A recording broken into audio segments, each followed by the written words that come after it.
میں کلیئر کر دوں اپنی تقریر سے پہلے ہی، اسلام کی ایک خاصیت یہ ہے کہ اسلام کبھی بھی دوسرے آئے ہوئے پہلے کے دین جتنے بھی ہیں ان کو جھوٹا نہیں کہتا، چاہے وہ عیسائیت ہو، یہودیت ہو، تورات، انجیل، زبور، ان تمام چیزوں کو اسلام نے جھوٹا نہیں کہا، بلکہ اسلام کا دعویٰ تو اتنا ہی ہے کہ زمانہ بڑھتا گیا، اب کامل دین اسلام ہے، اس کا دعویٰ اتنا ہی ہے۔ ہم نے یہ نہیں کہا کہ اس سے پہلے جتنے آئے تھے سب غلط تھے، نہ، کبھی ہم نے نبیوں کا انکار کیا، کسی نبی کے خلاف ہم نے بات کی، نہ عیسیٰ علیہ السلام کے بارے میں ہم لب کشائی کر سکتے ہیں، نہ موسیٰ علیہ السلام کے خلاف کچھ لب کشائی کر سکتے ہیں۔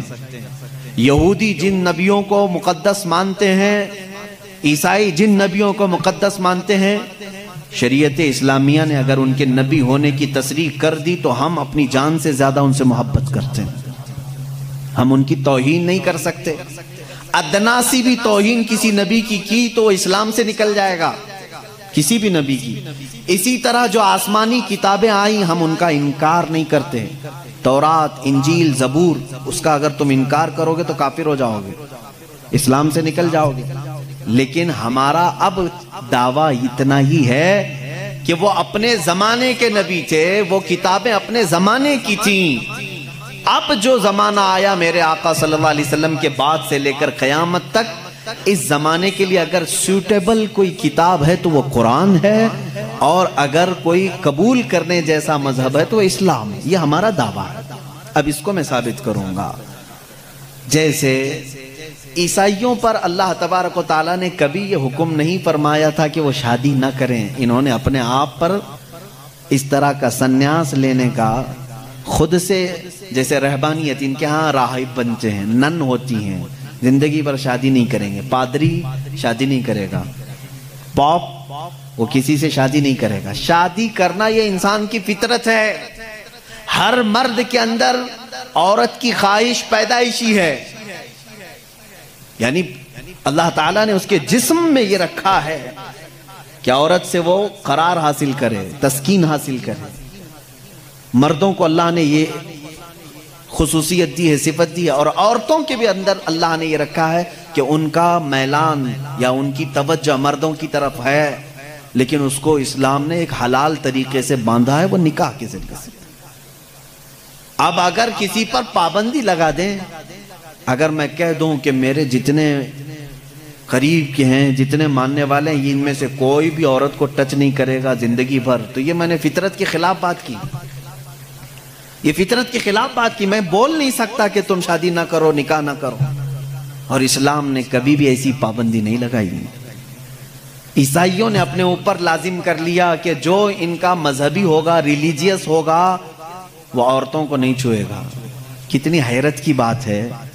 معلوم ہے آپ کو، آج دنیا میں ویمن رائٹس کی بات عیسائی کرتے ہیں جو خود نکاح نہیں کرتے۔ جو پادری نکاح نہیں کرتا، کبھی عورت کو اپنے ساتھ نہیں رکھتا، وہ ویمن رائٹس کی بات کرتا ہے، حیرت نہیں ہوتی؟ کچھ نن ایسی ہیں جن کو زندگی بھر کے لیے پابندی لگا دی گئی کہ اب تم کسی مرد کی بیوی بن نہیں سکتی، سنیاس لے لیا اس نے، وہ کبھی یہ راستے پر آ نہیں سکتی۔ یہ فطرت کے خلاف ہے، اور ہم نے اس کے انجام دیکھے ہیں، بلکہ اخباروں نے آپ سب کو بتایا بھی ہوگا۔ حقیقت ہے کہ جب فطرت کے خلاف کوئی بات کی جاتی ہے تو وہ چند دن تک تو چل سکتا ہے، لیکن پھر کہیں غائبانہ طور پر لاوا پھوٹ ہی جاتا ہے۔ اور اس کا انجام دیکھا ہے کہ کئی چرچ ایسے نکلے جہاں پر راہبوں نے نن اور دوسرے آنے والے بھکتوں کو ہی نہیں بخشا۔ یہ حالات ہوئے ہیں۔ اس کی وجہ یہ ہے کہ فطرت کے خلاف یہاں پر حکم دیا، یا انہوں نے خود اپنے آپ کو اس طرح کا کیا۔ اسی طرح سے بعض دوسرے مذاہب میں بھی سنیاس لینے کے جو طریقے بتائے گئے ہیں، اسلام اس کا قائل نہیں ہے۔ اسلام معاشرتی مذہب ہے، سب کے ساتھ رہ کر کے جینے والا مذہب ہے۔ اگر دنیا کو ترک کرنے کا مطلب یہ ہوتا کہ انسانوں میں نہ رہا جائے تو کبھی رسول کریم صلی اللہ علیہ وسلم مدینے جیسے شہر میں رہتے ہی نہیں، جنگل میں جا کر کے رہتے ہیں، کنارہ کشی اختیار کر لیتے. لیکن اسلام معاشرتی مذہب ہے، یعنی لوگوں کے درمیان رہنے کا مذہب ہے، دین ہے. ہم سنیاس نہیں لیتے. ایک صحابی، 3 صحابہ حضور صلی اللہ تعالیٰ علیہ وسلم کے حجرے کے باہر کھڑے ہو کر کے یہ باتیں کر رہے تھے. حضور صلی اللہ علیہ وسلم رات کو عبادت کے لیے کھڑے ہوتے تو آدھی رات گزر جاتی تھی. تو تینوں نے دیکھ کر کے کہا یہ تو بخشے ہوئے ہیں، یہ معصوم ہیں، ان سے کوئی خطا نہیں ہوئی، اس کے بعد اتنی عبادتیں ہیں ان کی، ہم جیسوں کو تو کیا کرنا چاہیے، بڑی عبادت کرنی چاہیے جب رسول اتنی عبادت کر رہے ہیں. تو ان تینوں صحابہ میں سے تینوں نے کیا کیا جانتے ہیں؟ ایک نے یہ اس دن وعدہ کر لیا آج کے بعد سے میں کبھی کسی عورت کے پاس جاؤں گا ہی نہیں، زندگی بھر کے لیے عورت کے قریب نہیں جاؤں گا.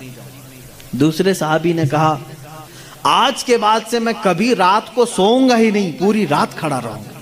تیسرے صحابی نے کہا آج کے بعد سے میں کبھی کھاؤں گا ہی نہیں، دن میں بھی اور رات میں بھی روزہ رکھوں گا. رسول کریم صلی اللہ تعالیٰ علیہ وسلم اندر سے سن رہے تھے، باہر تشریف لائے ہیں، اور میرے آقا صلی اللہ تعالیٰ علیہ وسلم نے پوچھا تم میں سے کون کون ہے جو یہ باتیں کر رہا تھا؟ وہ صحابہ نے کہا کہ یا رسول اللہ صلی اللہ علیہ وسلم ہم نے آپ کی عبادتوں کو دیکھ کر کے یہ کہا جب آپ سید الانبیاء ہیں، معصوم ہیں، آپ اتنی عبادت کرتے ہیں تو پھر ہماری عبادت کا حال کیا ہونا چاہیے؟ ہمیں بہت زیادہ عبادت کرنے کی ضرورت ہے، اس لیے ہم نے ایسے ایسے عہد کیے. میں نے کہا ہے کہ آج سے میں عورتوں کو چھوؤں گا نہیں، کبھی کسی کے قریب نہیں جاؤں گا، نکاح کر کے بھی نہیں جاؤں گا. دوسرے نے کہا میں نے یہ کہا ہے کہ رات کو سوؤں گا نہیں. تیسرے نے کہا میں نے یہ کہا ہے کہ آج کے بعد سے کبھی کھاؤں گا نہیں.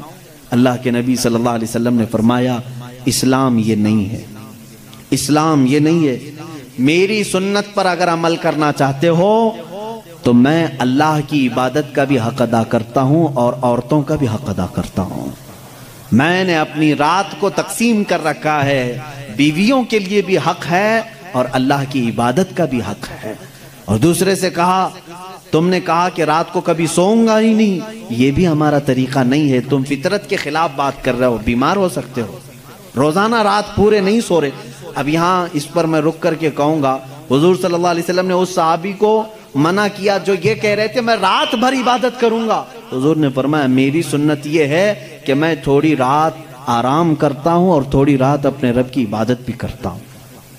تمہارے جسم کا بھی تم پر حق ہے، اس کو بھی آرام دو. اور پھر تیسرے صحابی سے کہا میری سنت یہ ہے کہ میں افطاری بھی کرتا ہوں اور سحری بھی کرتا ہوں اور روزہ بھی رکھتا ہوں. ایسا نہیں کہ پورا پابندی کر لیا، جبکہ وہ رسول جن کو اللہ تعالیٰ جنت سے کھلاتا پلاتا ہے، اس کے باوجود میرے آقا صلی اللہ علیہ وسلم فرماتے ہیں کہ کنٹینیو روزہ رکھنا نہیں چاہیے، کہ تمہارے جسم کا تم پر حق ہے، کمزوری آ جائے گی. حضور نے منع فرمایا میں ایک دن روزہ رکھتا ہوں ایک دن نہیں رکھتا، یا میں افطار کرتا ہوں شام کے وقت اور دن میں روزہ رکھتا ہوں. اس کا مطلب یہ ہے میرے عزیزو، اس پوری حدیث کا خلاصہ یہ ہے اللہ کے نبی صلی اللہ تعالیٰ علیہ وسلم نے جو حکم دیے، اسلام کا خلاصہ یہ ہے کہ اس میں کہیں پر بھی افراط و تفریط نہیں، یعنی بہت تنگی والے حکم بھی نہیں اور بہت ڈھیل بھی نہیں. اسلام درمیانی راستہ ہے، درمیانی راستہ ہے. اب یہاں ان لوگوں کو سوچنا چاہیے حضور نے جس صحابی کو رات بھر عبادت کرنے کے لیے منع کیا، یہاں رات بھر گیم کھیلنے والے لوگ موجود ہیں، پوری رات بھر عیاشی کرنے والے موجود ہیں. ان کو تو رات بھر کھڑے ہو کر کے عبادت کرنے کو میرے آقا نے منع کیا تھا. آرام کرو تھوڑی دیر، اپنے جسم کو راحت پہنچاؤ.